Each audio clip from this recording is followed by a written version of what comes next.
Tercer personaje del día de hoy es justamente Alejandro Ospina Angarita, quien es el presidente de la Unión de Trabajadores de la Industria Petrolera y Energética. Bienvenido, Alejandro, a Personajes.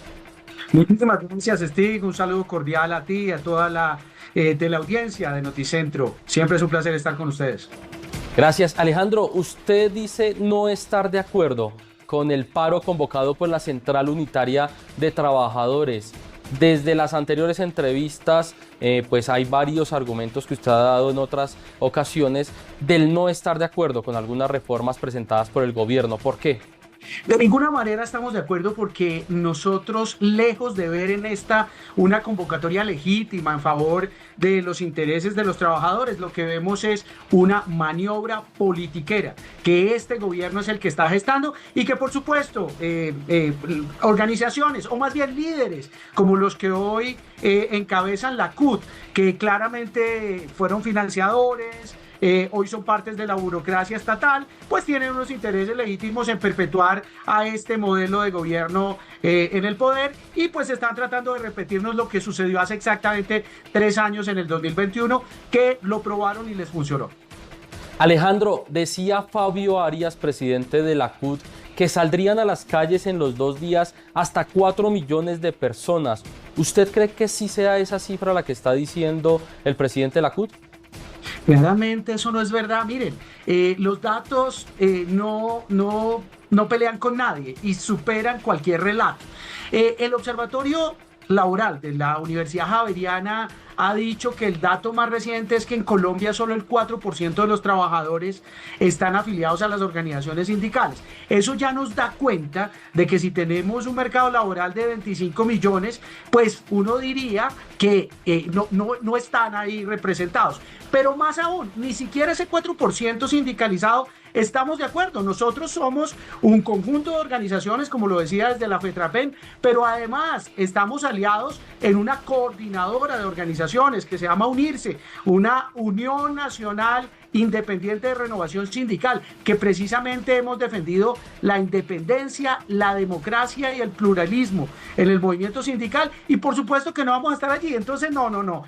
Seguramente los adeptos más cercanos de este gobierno, aquellos otros que van por la lechona y por esas prebendas que les dan, seguramente estarán en las calles, pero el grueso de los trabajadores colombianos estaremos cuidando nuestro sector productivo, porque no podemos seguir empujando el país hacia la miseria como lo está haciendo este gobierno.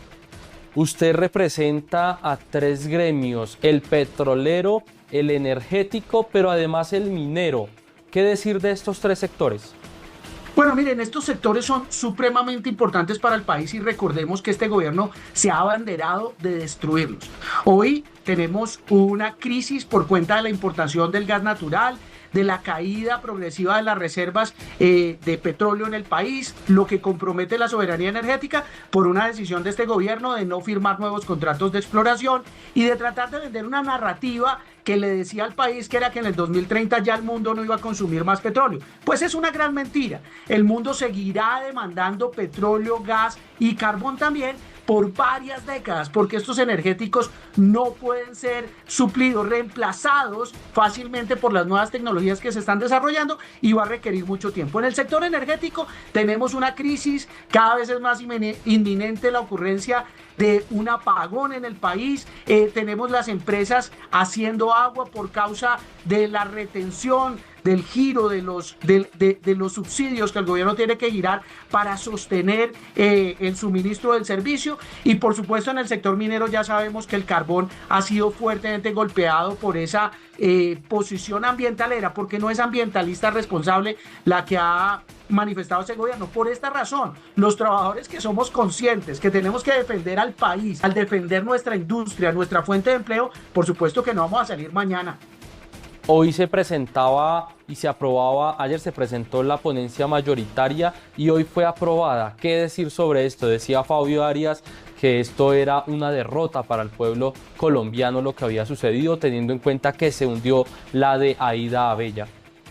No, miren, esto es una derrota para el pacto histórico y para todos aquellos que quieren imponernos un régimen socialista del siglo XXI. En realidad nosotros hemos sido bastante críticos de la propuesta gubernamental de reforma laboral, y no porque no queramos procurar beneficios, mejores condiciones salariales y laborales para los trabajadores de Colombia.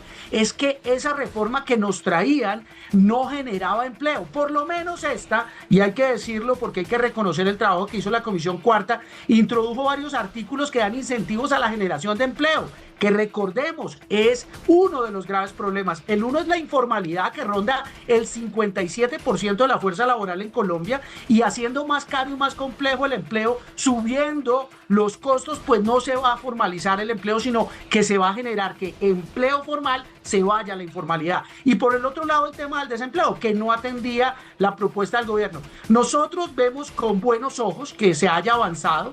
En realidad seguimos con algunas preocupaciones en ciertos aspectos, pero en el grueso entendemos que el Senado está haciendo un buen trabajo, y esperamos que el Congreso, en cumplimiento de sus funciones, saque la mejor reforma para beneficio del país, sobre todo para darle oportunidad de formalización y empleo a los desempleados. Y sobre la consulta popular, la 2.0, porque fue presentada una nueva, inicialmente eran 12 preguntas, ahora 16, ¿qué decir sobre esta?